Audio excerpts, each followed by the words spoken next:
Hey, we're going to make a short video on the Intolerable Acts. And they are the Intolerable Acts to one point of view, which was the colonist point of view. The Coercive Acts, that was what the British point of view was. Because the British thought they were trying to, or they needed to force or coerce the colonists into following the rules of their laws and what they wanted.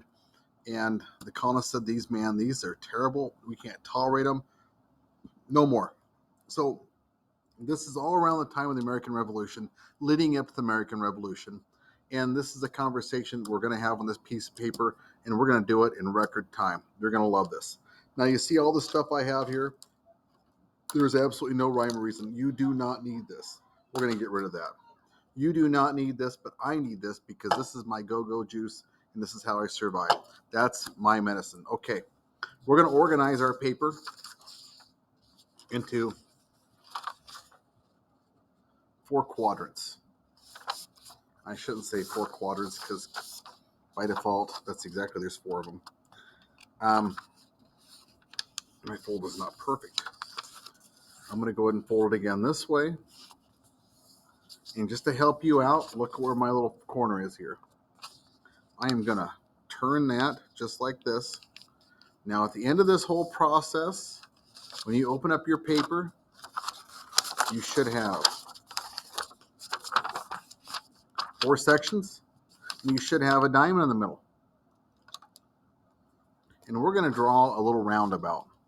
Now, this is not very complicated, but for some people, it'll blow your mind. Look at how I'm losing my diamond. I'm offset here a little bit. And I'm going to make a space right there. I'm going to come over and do it again right here. I'm going to come over here and do this one more time. Oh, I lied. Here's a third time. This is what I'm going to do. I'm going to turn these little spaces into arrows. Because I want the title of these notes to be connected to every single concept and idea I add to it. So right here in the middle, I'm going to call these the Intolerable Acts. Intolerable. Your little brother and sister, you tolerate them for a long time until you can't because they're driving you crazy. They're intolerable. Now, this is the American point of view. This is the colonial point of view. From the other side of things,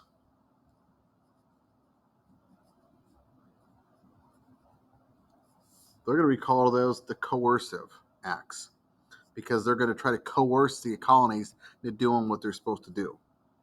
And I'm going to write the word acts right here. An act is an action. Acts, when we talk about government, are laws. I'm even going to write the year, 1774. And so just so you know, these are how do I say this? These are a series of laws that happened. They weren't one big law. These were a bunch of acts that they passed all in coordination with one another. And since all these ideas are connected together, I'm going to add green to everything. But here's something I almost never do. I'm going to mix colors. Because when I use green, it connects ideas and it shows growth and connections and progress, whatever the case it is. But I also want to make sure that you understand that these acts created a lot of conflict. And red always demonstrates conflict. So just because these ideas expand and grow into one big concept, the Intolerable Acts, the red reminds us, hey man, this was not a good thing. At least not from the colonial point of view. And eventually they find out it wasn't a very good thing for the British side of view because nothing worked out the way they wanted to. Now we're going to talk about the very first act. And this was designed to punish the colonists. Now we know a harbor and a port are very similar. These are places that ships go into and they stay in so they can get protection from the open seas, because the open seas are kind of rough. If you ever watch TV shows with boats going out in the open ocean, they get kind of beat up in the waves. A harbor kind of protects them a little bit so they don't get beat up so bad. So maybe a harbor might look something like this. And here's the ocean, open seas. And over here we've got a little boat, a little dock these boats come to.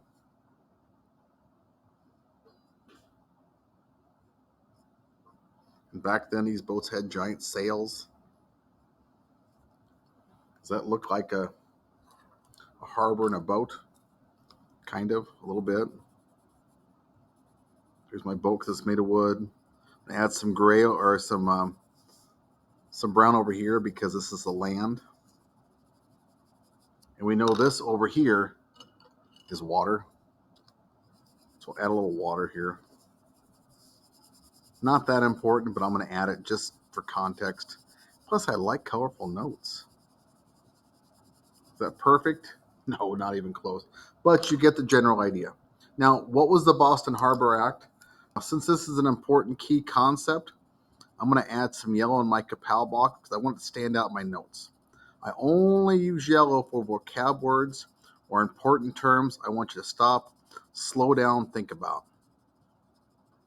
And the Boston Harbor was one of those stop and think about things because it did something really, really monstrous, according to the colonists. It closed the port of Boston.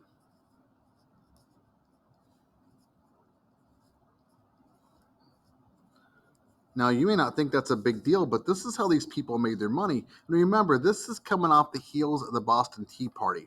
The Tea Party is where the Sons of Liberty or whoever it was marched over here and they walked onto this boat. They took all the tea on the boat and they dumped it all out into the harbor, $1 million worth of tea.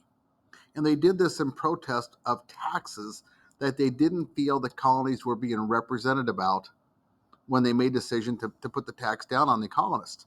So British were extremely angry and wanted Boston to pay that back. So until they did, they closed the port of Boston, and so nothing could come in and out.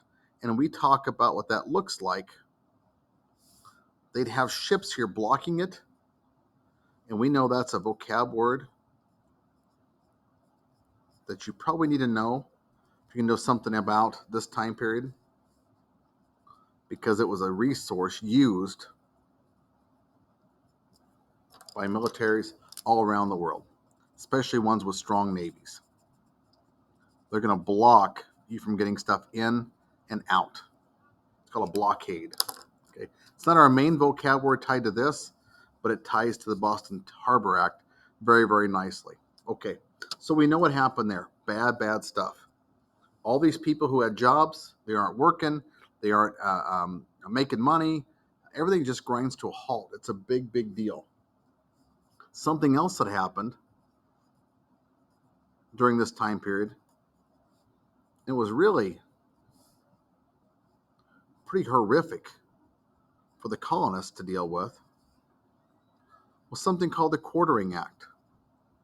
Now, you may not know what the Quartering Act is, and I completely understand that, but quartering of soldiers is kind of a military term. In fact, we still use those terms today. We talk about military quarters or your quarters or being restricted to quarters. That means it's the place you live. It's the place you stay, the place you sleep. So quarters are where you go to rest. Well, in terms of the Quartering Act, this now said that colonists were going to be forced,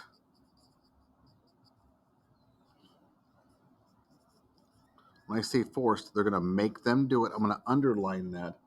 Forced to allow British soldiers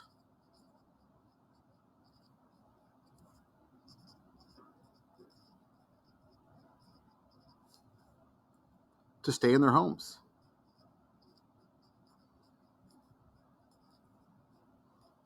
So the colonists had no choice. if a British soldier, and usually an officer, came knocking on your door and said, I'm staying here, then you had to find a way to accommodate them. You might have to give up your master bedroom. You might have to feed them and take care of their laundry and basically meet all their needs, because this was a way that England could do two things. Number one, it saved them money, lots of money, because now the colonists were going to pay for the cost of housing these soldiers and feeding them, and it was good for them. On the other side of things, it kind of humiliated these people, and it forced them to give up their privacy. And that's a big thing in American society. That's something really important to us, is having a right to our own space. In fact, we have a lot of laws in place that protect those rights. But those laws came because of situations like this. This never would have happened. Maybe we wouldn't have those protections in our Constitution now. So what this might look like is if you're living here and you're standing by your door and a British officer shows up, they got those kind of big hats.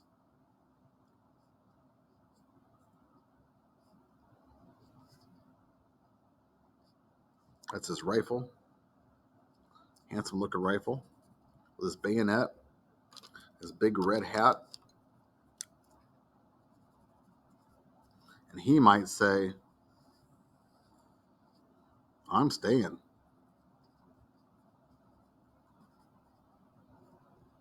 And he might be thinking, oh no. Actually, I might be thinking something a whole lot stronger than that, but I can't put that in this video because this is G rated. Okay? Quartering Act, a big deal. Invasion of privacy, forcing people to house soldiers. And you know what? Going beyond the two reasons I gave you, now the soldiers, they're there in their homes. It's kind of hard to have secret conversations about the British rule when the guy is sitting at the dinner table with you. So there's a lot of things that were going on here. And obviously it was really crowding the colonists in ways they didn't like. Here's the next term. And this is a big one. Massachusetts. That's a colony. Actually, it's a state now, but it was a colony. It was called the Massachusetts Government Act. And there were lots of parts of this that are probably too much to put in these short notes. I mean, they talked about appointing governors and judges and other officials and things like that. That's all part of it. But the part I'm going to focus on with this is even more simple than that. And this ties right back to fundamental rights as Americans we still hold very dear to us. In fact, it's in the First Amendment. It's so important to us. This government act said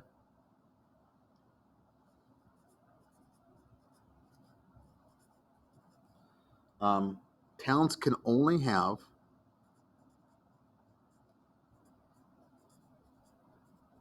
meetings once per year.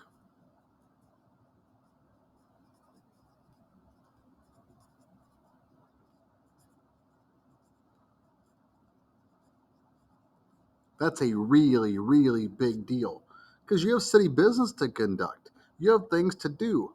But the way these people thought, the way the British thought was, hey, Boston's being run by the mob. I mean, these people have no rule. They have no rules. They have no order. They're doing whatever they want. They didn't realize these were educated, informed people who were really tied to this idea of self-rule. But because of that, they wanted to eliminate those conversations, and they wanted to take away their ability to form their own ideas, to come up with ways to protest and push back against the British rule. And so when we think about this time period, we think about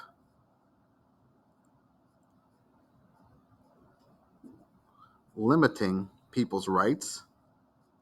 This is so tied the First Amendment of our Constitution, and the principles of free speech, and the right to assemble. You think about all the modern day protests we've had. None of those protests would have been able to happen if it wasn't for people's anger over these kinds of things that made them really compelled to try to get in there and make sure they never happened again. See, our Constitution isn't just a document that people made up out of nowhere. A lot of the things that we hold most dear in that document came from the idea that our founding fathers had those rights taken away from them. And so they were going to make sure that never happened again. Now, here's the last thing in our video that we're going to have. And this is the fourth item. It wasn't even the last item, but it was the fourth item. And these two kind of work together. I think they were passed on like the same day. This is the big one.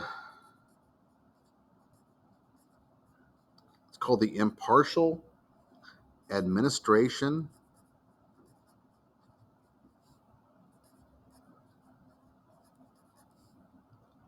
of Justice Act.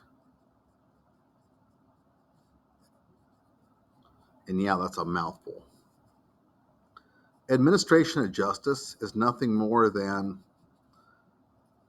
following through and making sure justice takes place. That's all it is. Okay, so don't overthink that one at all.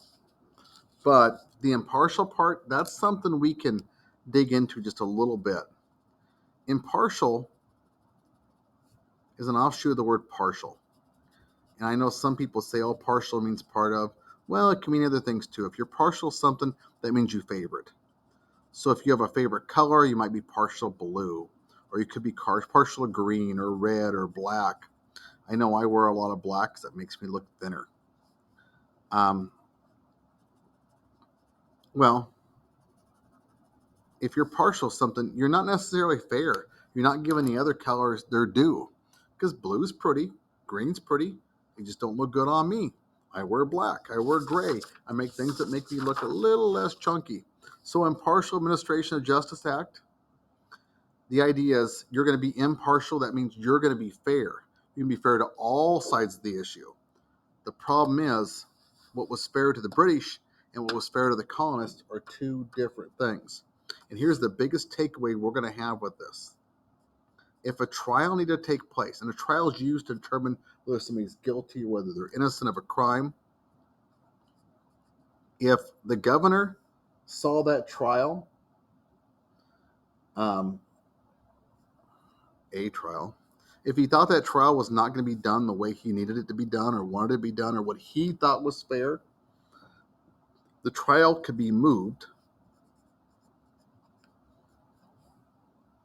out of the colonies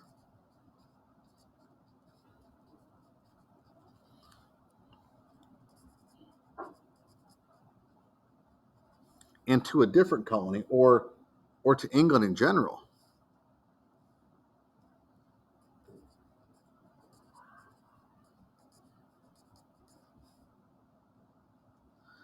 And the problem with this is you are taking away a fair trial.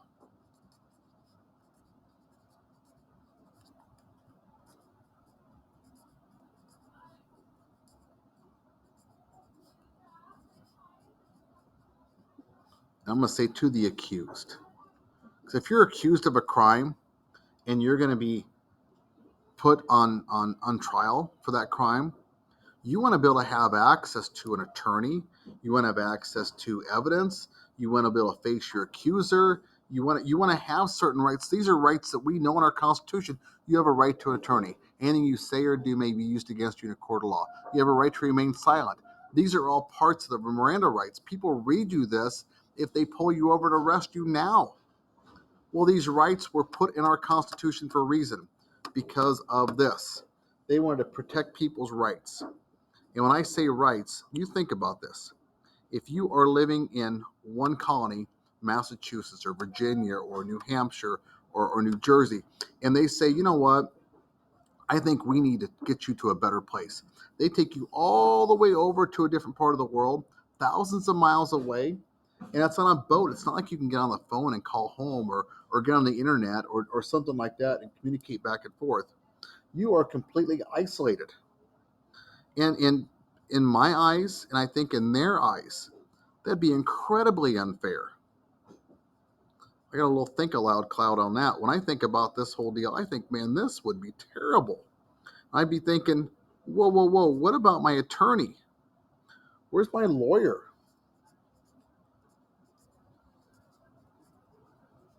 Am I going to be stuck with your lawyers that you picked for me? Do I even get a lawyer? That'd be scary. How about the evidence? How am I supposed to analyze the evidence? How can I find my own evidence to defend myself and protect myself? And you know what? I don't have any support. I won't have any family around, nobody who knows me, no character witnesses, no nothing. This was a bad deal. And this little piece of history had a big impact on things we would think were important later on when we were writing our Constitution. Just a real quick recap. We've got the Intolerable Acts, the Coercive Acts, if you're on the British side. We have the Boston Harbor Act. We have the Quartering Act. Hey, school's out. It's exciting. The video is almost over. Impartial Administration Justice Act. And we have the Massachusetts Government Act. All these things combined had a big part in pushing the American colonies towards revolt. And that's a whole different video of that road that we take from being loyal subjects to the British Crown to eventually becoming separated in our own country altogether. Thank you very much. Good luck, and we'll see you later.